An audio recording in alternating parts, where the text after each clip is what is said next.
చాలా రాంగ్ ఇది. యేసుప్రభు వారు ఇంగ్లీష్ వాళ్ళకి దేవుడు కాదు, ఆయన ఇంగ్లీష్ మతం కాదు ఇది కదా.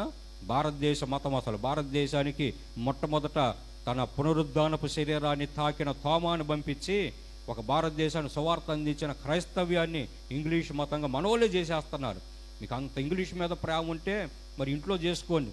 నేను అందుకనే ఇంగ్లీష్ సర్వీసులు నేను నాకు అసలు ఇష్టం ఉండదు, మీరేమన్నా అనుకోండి.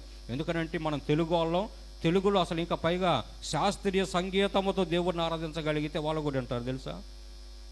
ఎంతో సుందరడమ్మ తానని పాట పాడండి మీరు బయట, వాళ్ళు కూడా వింటారు చక్కగా. వాళ్ళు ఇంకా పైగా తాళం వేస్తూ వింటారు.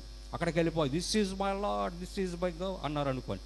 ఓరు ఎవడరా ఈ ఇంగ్లీష్ వాడు, మనకెందుకు ఇంగ్లీష్ కావాలా అనుకుంటున్నారు. అర్థం చేసుకోండి. కొంచెం మీకు ఇంగ్లీష్ అంటే ఇష్టం ఉండొచ్చు, నాకు అనవసరం.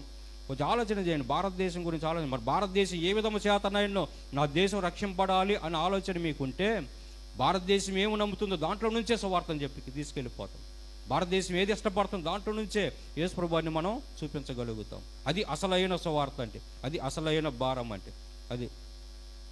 సో లోబడాలి, చట్టాలకి అధికారులకి వీళ్ళు లోబడాలి అని అంటే ప్రభు నిమిత్తం లోబడాలి, వాక్య ప్రకారంగా లోబడాలి. దేవునికి దాసులమని వీళ్ళకన్నా అసలైన దాసులు, అసలైన యజమానుడు మనకున్నాడని ఆయనకి భయపడుతూ వీరికి మనం లోబడగలిగి ఉండాలి. రెండో పాయింట్,